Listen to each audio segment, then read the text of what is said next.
الحمد لله وحده، والصلاة والسلام على من لا نبي بعده، صلى الله عليه وعلى آله وسلم. أما بعد، فاللهم لا علم لنا إلا ما علمتنا، إنك أنت العليم الحكيم.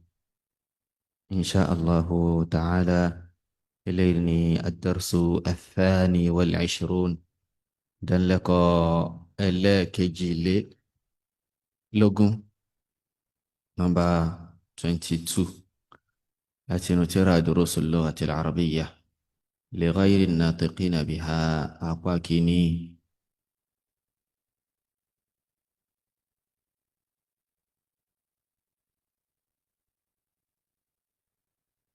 الدرس الثاني والعشرون، إذا لك نمبر 22.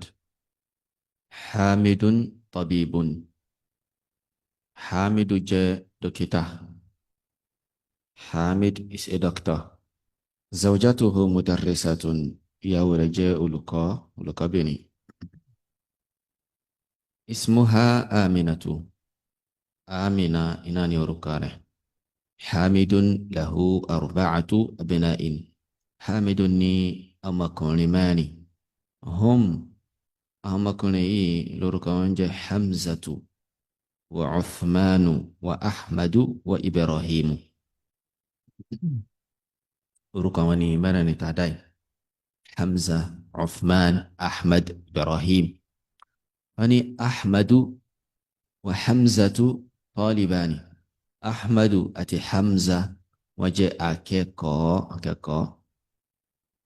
أحمد طالب مجتهد. أحمد جاء أكيكو تونيك مياجو. وحمزة طالب كسلان. وحمزة طالب كسلان. حمزة تي وجاء أكيكو تجي ọ̀lẹ iná lòun tiẹ̀ kò ní gbìyànjú.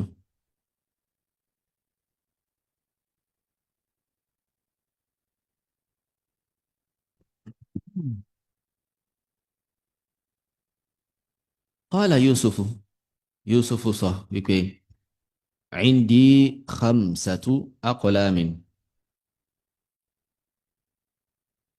Indi khamsatu aqlamin.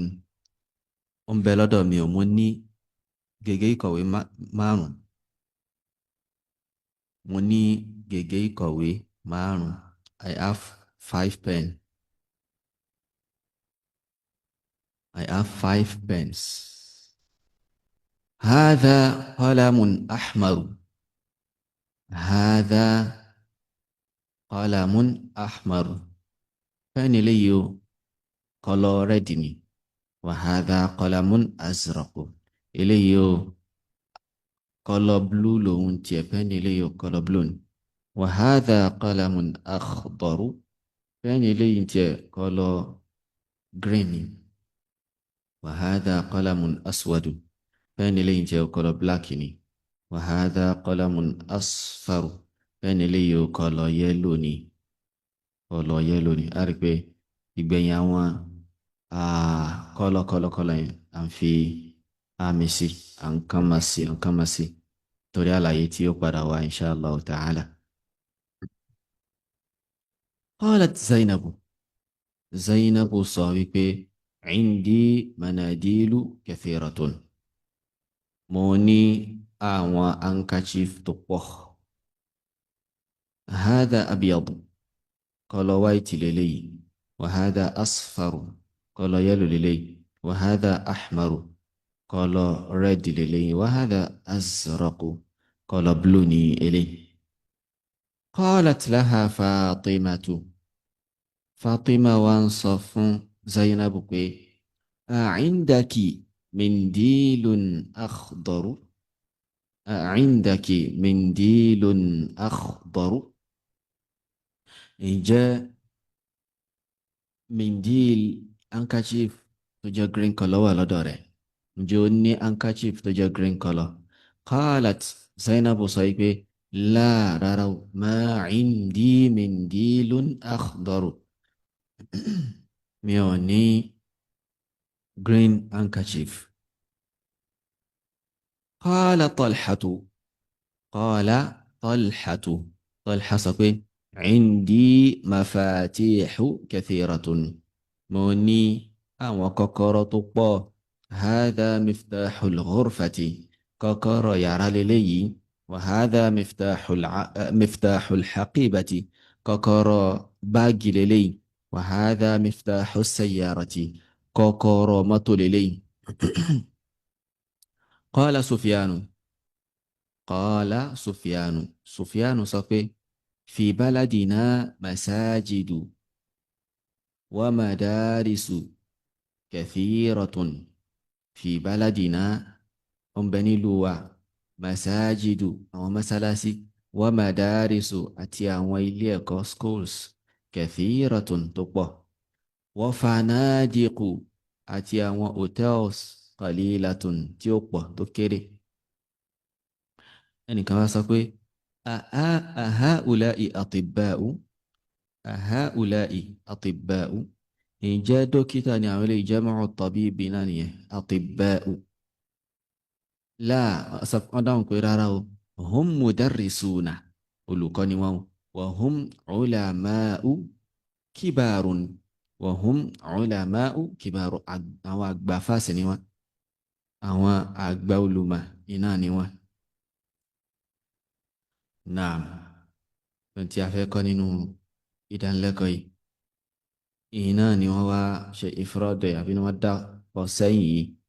òun ni al-mamnu'u min as-sarfi, al-mamnu'u min as-sarfi. tọ́tà bá gbogbo àwọn kan tí a ti fàlà sí lókè láwọn kẹlímáàtì tá a ti fàlà sí nígbà tá à ń ka ìdánilẹ́kọ̀ọ́ yìí lọ́wọ́. so gbogbo ẹ̀ pátá iná ni wọ́n wá ṣàlàyé sísàlẹ̀ fún wa, insha allah, kí a máa fi ọkàn bá a lọ, tá a sì máa sọ bí tí ọ̀kọ̀ọ̀kan wọn tí wọ́n fọ́ọ̀lù sí. afáàní al-mamnu'u min as-sarfi, al-mamnu'u min as-sarfi, kí ni nǹkan tó ń jẹ́ al-mamnu'u min as-sarfi ga? al-mamnu'u, òun náà ni tí wọ́n kọ́ dí, tí wọ́n mana'a min as-sarfi, níbi as-sarf. as-sarfu tí wọ́n gbà lérò pẹ̀lú rẹ̀ òun ni at-tanwinu wa al-kasr, at-tanwinu wal-kasr. tí wọ́n bá pe gbólóhùn kan ní mamnu'un min as-sarfi, ìtumọ̀ rẹ̀ ni pé gbólóhùn náà kò kí ń gba tanwin, kò kì í sí ń gba kasra, kò ní gba tanwin, kò ní gba kasra níbi tó bá yẹ kó gba kasra. ibi tá a mọ̀ yẹn táwọn kalimati ti máa ń gba kasra, òun ò ní gbà ń tiẹ̀. tí harfu jarri bá wọlé tọ̀, àbó jẹ́ mudafun, ó jẹ́ mudafun ilayhi tó yẹ kó gba kasra. tó lápẹjúwe Uthmanu ibnu Affana, Uthmanu ibnu Affana, bá ṣe pé ní ẹ̀, a ní sọ pé Affanin, torí pé ibnu mudafun ni, Affan mudafun ilayhi. yàwó ìjẹ́ pé tá a sọ pé Ahmadu ibnu Muhammadin, harke Muhammad ń gba tanwin, Ahmadu ibnu Muhammadin, Ahmadu jama Muhammad, Muhammad yóò gba kasra, yóò sì gba tanwin.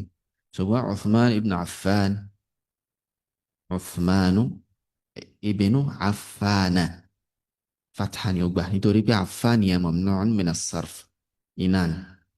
bàbá kan tàbá ń ka àwọn hadith a sọ pé an ummil mu'minina ummi abdillahi aishata radiyallahu anha, tàbí an aishata radiyallahu anha qalat.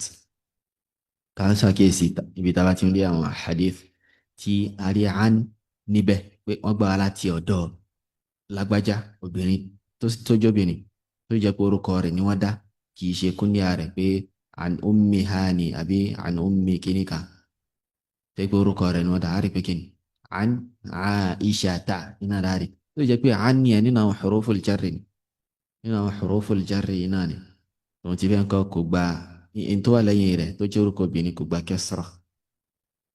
sọ eléyìí àpèjúwe al-mamnu' min as-sarf náà.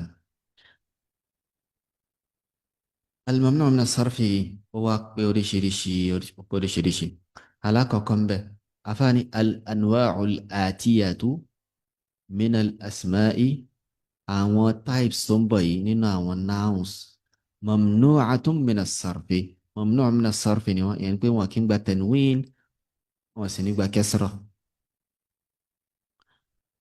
lápèjọ nísìnyí àpèjọ ti tanwin tàbá tí bá sọ pé ra'aytu muhammadan mo rí muhammad ra'aytu muhammadan muhammad yẹn ó gba tanwin kárí kó gba tanwin ra'aytu muhammadan tó bá jẹ́ pé kan náà àwọn al-mamnu' min as-sarf ni àní sọ pé ra'aytu zainaban máa sọ pé ra'aytu zainaba wa hamzata wa usamata wa muawiyata wa talhata gbogbo ẹ̀ pátá kíni fatha lásán ni wọ́n gbà wọ́n nígbà tanwin torí pé mamnu' min as-sarf náà ni wọ́n so wọ́n sọ pé àwọn types tó ń bọ̀ yìí náà àwọn orúkọ yìí o mamnu' min as-sarf náà ni wọ́n.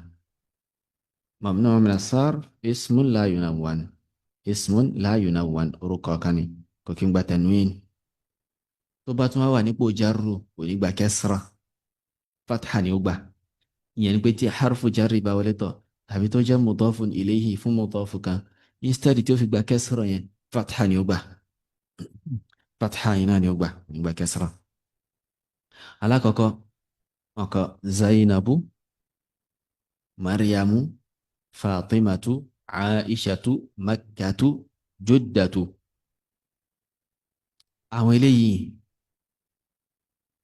àkọ́kọ́ ìpele àkọ́kọ́ ni wọ́n nínú àwọn al-mamnu'atu min as-sarf àwọn eléyìí ni wọ́n pè ní al-alamu al-mu'annath al-alamu al-mu'annath àwọn feminine proper noun feminine proper noun àwọn eléyìí ni wọn kì í gba tanwin feminine proper noun al-alamu al-mu'annath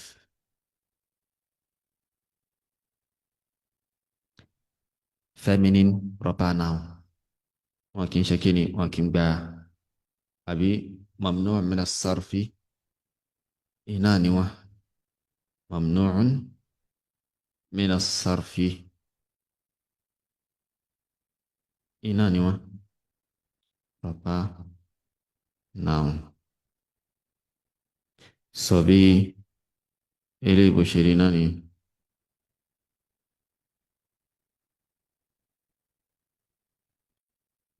فين راح بقوله سارة الله المستعان اوكي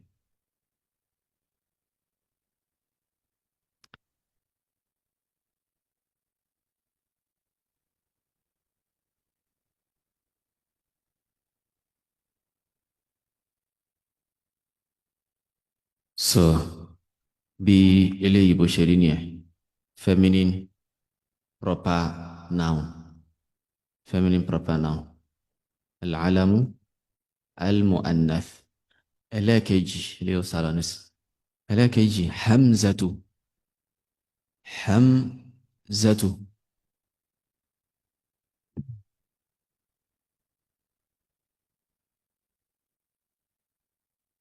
hamzatu usamatu muawiyatu talhatu àwọn eléyìí mamnu' min as-sarf lànà kí lórúkọ tiwọn al-alamu al-mu'annathu fi al-lafzi wa ma'nahu mudhakkar al-alamu al-mu'annathu fi al-lafzi wa ma'nahu mudhakkar alam tó jẹ́ pé gbólóhùn rẹ̀ mu'annathu ni gbólóhùn rẹ̀ mu'annathu ni ṣùgbọ́n ìtumọ̀ rẹ̀ mudhakkaru ni ẹni pé ní pípé a rí pé ó dàbí abo hamzatu ó dàbí gẹ́gẹ́ bí fatimatu aishatu a rí oníta lè ó jẹ́ orúkọ obìnrin ṣùgbọ́n ìtumọ̀ rẹ̀ ìtumọ̀ akọni gbogbo gbólóhùn tó bá ti wá rí báyìí mamnu' min as-sarfi náà ni wá so masculine proper noun iná ni wá So ṣùgbọ́n wọ́n parí pẹ̀lú ta. Masculine proper noun that ends with ta marbuta.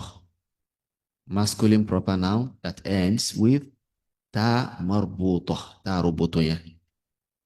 Ta roboto. So bí eléyìí bó ṣe rí náà nìyẹn. Ẹlẹ́ẹ̀kẹta. Ẹlẹ́ẹ̀kẹta. Òun ni al-alamu al-makhtumu.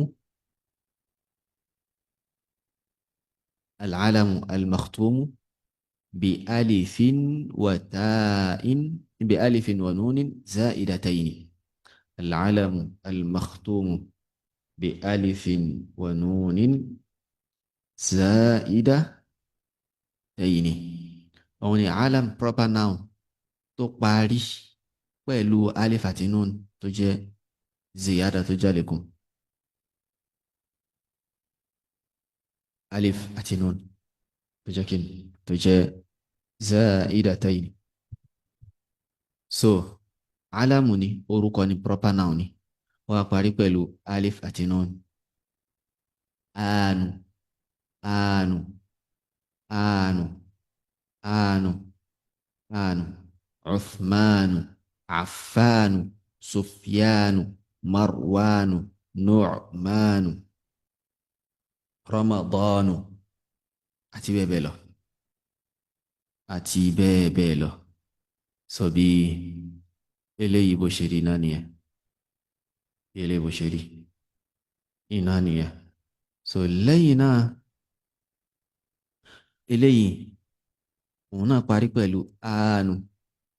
Àánú. Ṣùgbọ́n orúkọ wọn yàtọ̀ síra wọn. Òun kì í ṣe alam. Òun kì í ṣe alam. Àwọn eléyìí tó síwájú alam ni wọ́n, yẹn ni pé proper noun ní náà ni wọ́n. Alam òun ni proper noun bí orúkọ èèyàn, bí orúkọ ìlú àti bẹ́ẹ̀ bẹ́ẹ̀ lọ. Àwọn eléyìí ni alam, òun ni proper noun. Kí wá leléyìí? Eléyìí náà ń pè ní broken plural. Jamu naam broken الصفة التي على وزن فعلان. الصفة التي على وزن فعلان. àwọn adjective sífà adjective tó jẹ́ pé waznu rẹ̀ pattern tó gbà wá òun ni kí ni pattern fa'lan fa'lan. So eléyìí a máa mà nínú sarf wọ́n wáyé pé waznu yẹn pé ó sùn wọ́n tí wọ́n fi ń wọn gbólóhùn bó ṣe wáyé nísìnyí kaslan tàbá fi káàfù yìí tàbá fi fà síbẹ̀ sin yìí tàbá fi àáyìn síbẹ̀ tó gbà sukun láàmù yìí á fi láàmù síbẹ̀ á fi alif á fi nun sí kaslanu fa'lanu waznu rẹ̀ ni fa'lan jaw'anu fa'lanu atshanu fa'lanu shab'anu fa'lanu mal'anu fa'lanu. So any adjective any ìròyìn àrípé ìròyìn làwọn kan kaslan ọ̀lẹ jaw'an ebi ń pa hungry atshan thirsty gbẹngbẹ shab'an ó ti yó mal'an ó kún ó ti kún. So any ìròyìn tá bá ti rí lórí pattern yìí mamnu' min as-sarf iná ni ó máa jẹ́ mamnu' min as-sarf iná ni yóò máa jẹ́. lẹ́yìn náà ilé tó tẹ̀lé number 4 méjì ló àìlọ́ndà òun náà lọ́ndà number 4 yìí náà. alákọ̀ọ́kọ́ ahmadu anwaru akbaru as'adu gbàǹlé orúkọ yìí náà ni wọ́n orúkọ yìí náà ni wọ́n. So wọ́n sọ pé al-alamu alladhi ala wazni al-fi'li àwọn alam proper noun tó jẹ́ pé sígà rẹ̀ pattern yẹn tó gbà wá òun ni pattern al-fi'l pattern verb náà ahmadu ahmadu ó jọ pattern fi'l ó jọ pattern verb anwaru akbaru as'adu adrusu aw àrípẹ́kìn fi'l ni adrusu aktubu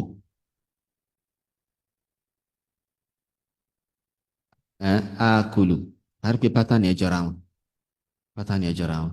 So bákan náà ni Yazid, Yazid àrígbé wà lórí pátánì mudari' Yazid ibn Muawiya,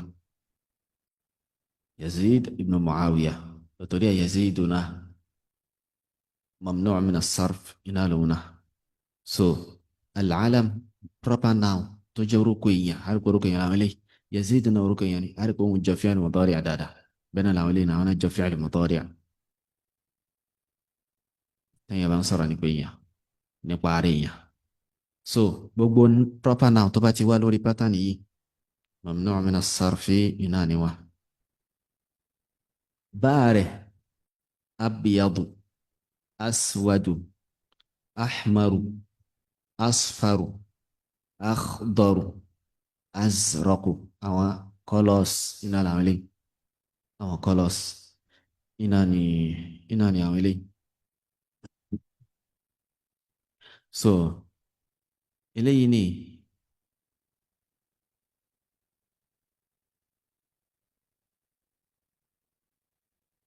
وما جاء الصفة على وزن أفعل، الصفة التي على وزن أفعل. àwọn adjectives tó bá rí pé pattern wọn ni af'al af'al af'alu, gẹ́gẹ́ pattern wọn tá a bá ń pè wọn lẹ́nu yóò máa jọ af'ala af'alu af'alu. gbogbo pátá yóò máa jẹ́ kíni, yóò máa jẹ́ mamnu'atun min as-sarf. abyadu af'alu, aswadu af'alu, أحمر أفعل، أصفر أفعل، أخضر أفعل، أزرق أفعل. gbogbo kọ́lọ̀ pátá tó bá ti rí, tó bá ti ń wá báyìí, tó bá ti ń wá lórí pattern af'al yìí mamnu'atun min as-sarfi iná ni wá. lẹ́yìn náà number 5 wọ́n dárúkọ àwọn eléyìí William, William, Edward, Edward, London, London, Paris, Paris, Pakistan, Pakistan, Baghdad, Baghdad, Ibrahim, Ibrahim. àánú rí pé tàbá tí ma àwọn tàmọ́ bí irú Ibrahim àmọ́ kí ilé William kì í ṣe orúkọ Lárúbáwá, Edward kì í ṣe orúkọ Lárúbáwá, London, Paris kì í ṣe orúkọ Lárúbáwá, kì í ṣe orúkọ Lárúbáwá. sọ tí wọ́n ti pé kí ni in tí ó kọ́ àwọn ilé ìjọ ni al-alamu al-a'jami, al-alamu al-a'jami ju non-Arabic proper noun, non-Arabic proper noun. gbogbo non-Arabic proper noun orúkọ èèyàn tó jẹ́ non-Arabic bí David ni tá a máa fẹ́ kí David bọ̀nú Lárúbáwá mamnu' min as-sarf ni ó jẹ́, mamnu' min as-sarf iná ni ó jẹ́. àtàwọn orúkọ tí ó jọ lọ William ni, Edward ni àti bẹ́ẹ̀ bẹ́ẹ̀ lọ. so bí ó ṣe rí náà ni. lẹ́yìn náà ẹlẹ́kẹfà aghniya'u, asdiqa'u, aqwiya'u, atibba'u.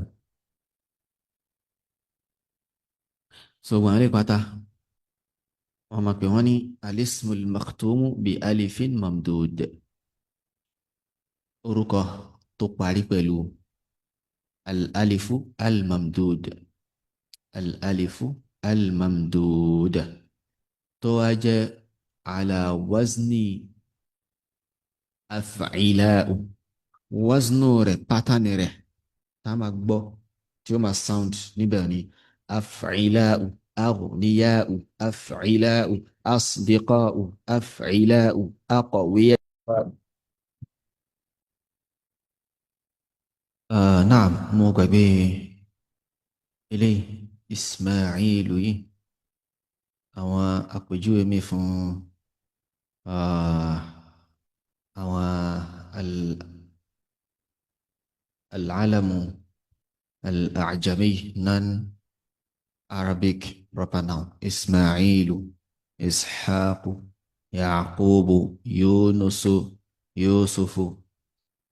so lẹ́yìn náà nílé tí a ń sọ̀lọ̀ àwọn aghniya'u asdiqa'u. so ní àwọn intí àwọn alismu al-makhtumu bi alifin mamdudatin ala wazni af'ila'i. òun ni orúkọ tí ó parí lórí pattern àbí tó parí pẹ̀lú al-alifu al-mamduda yìí aqwiya'u sọ̀tọ̀ ẹ pé pátánì ẹ̀ tá a máa gbọ́ bó ṣe máa ń sound ní orí pátánì af'ila'u af'ila'u aghniya'u atibba'u aqwiya'u àti bẹ́ẹ̀ bẹ́ẹ̀ lọ. sọlẹ́ iná ilé tó wá tẹ̀lé fuqara'u wuzara'u zumala'u ulama'u eléyìí náà wọ́n jọ kẹgbẹ́ níbi pé wọ́n parí pẹ̀lú al-alifu al-mamduda iná alifun mamdudatun wọ́n jọ parí pẹ̀lú alifun mamdudan pẹ̀lú ilé tó ṣíwájú rẹ̀ ṣùgbọ́n eléyìí tiẹ̀ waznu tiẹ̀ ní fu'ala fu'ala fuqara wuzara zumala ulama fu'ala bí yóò ṣe rí náà nìyẹn. lẹ́yìn náà eléyìí tí ó tẹ̀lé masajidu madarisu fanadiqu so eléyìí tiẹ̀ àwọn òun ni alismu alladhi ala wazni mafa'il orúkọ tó bá wá lórí pattern mafa'il orúkọ lórí pé pattern tó gbà wá òun ni mafa'il òun ni pattern yẹn so àwọn eléyìí báyìí wọ́n máa jẹ́ kíni àwọn náà máa jẹ́ mamnu'atun min as-sarfi mamnu'atun min as-sarfi iná ni àwọn náà máa jẹ́ mafa'il masajid madaris مفاعل فنادق مفاعل مكاتب مفاعل دقائق مفاعل طبعا عليه باي جمع عناني مساجد جمع لجف مسجد مدارس جمع لجف مدرسة فنادق جمع لجف فندق مكاتب جمع لجف مكتب دقائق جمع لجف دقيقة اللي توات اللي تبين بيوني مناديل مفاتيح فناجين كراسي طبعا لي أوني الاسم الذي على وزن مفاعيل وزن تواني مفاعيل مناديل مفاعيل مفاتيح مفاعيل فناجين مفاعيل كراسي مفاعيل بطنتي وهنا يتعب بابا so bí eléyìí bó ṣe rí iná ni so a sọ fún wa pé àwọn al-mamnu' min as-sarfi yìí wọn nígbà tanwin wọn sì nígbà kasra so lápẹjù yìí wọn pé dhahabtu ila zainabu yìí a sọ pé zainabin a sọ pé dhahabtu ila zainaba hadha al-kitabu li maryama أنا من باكستان أنا من باكستان عمار في لندن الكعبة في مكة الكعبة في مكة سواء أعرف بعملي نسي مجرور ولو حرف جرنا وعقجو تموي حرف جر لسواجون àwa ní àwọn mìíràn tó pé òun lè jẹ́ majrur pẹ̀lú pẹ̀lú idafa pẹ̀lú pé a ṣe àfitì wọn síra wọn ni so inshallah ta'ala tó bá dínú ìdánilẹ́kọ̀ọ́ ilé tó ń bọ̀ tí ó jẹ́ ìdánilẹ́kọ̀ọ́ gbẹ̀yìn a tún ṣàlàyé síwájú ní pẹ̀lú àwọn àpèjúwe lórí al-mamnu' min as-sarfi naam بيشرنا إليه تمرين exercise اقرأ الكلمات الآتية واكتبها مع ضبط أواخرها يعني كو كاوا كلمات تنبيا واتسي كوا كوا بلو correct ending بلو في فيامسي بين وبوشي نعم الكلمات الجديدة new vocabularies الفنجان أوريشي كنا أقوب من الجبل plural rẹ̀ ni fanajinu المدرسة ilé ẹ̀kọ́ jámù rẹ̀ ní madarisu. المسجد masalasi plural rẹ̀ ní masajid. الدقيقة a minute minute kan jámù rẹ̀ ní daqaiq. Qala he said ó sọ pé lọ́kùnrin. Qalat she said ó sọ lóbìnrin. Almindilu handkerchief jámù rẹ̀ ní manadilu. Almiftahu kọ́kọ́rọ́ jámù rẹ̀ ní mafatihu. Abyadu white funfun. Ahmaru red pupa. Akhdaru green aláwọ̀ ewé. Aswadu black dúdú. Azraqu blue. Asfaru yellow. Naam, so bí eléyìí bó ṣe rí náà eléyìí. Allahu ta'ala a'la wa a'lam. Subhanaka Allahumma wa bihamdik. Ashhadu an la ilaha illa ant astaghfiruka wa atubu ilayk. Wassalamu alaikum wa rahmatullahi wa barakatuh.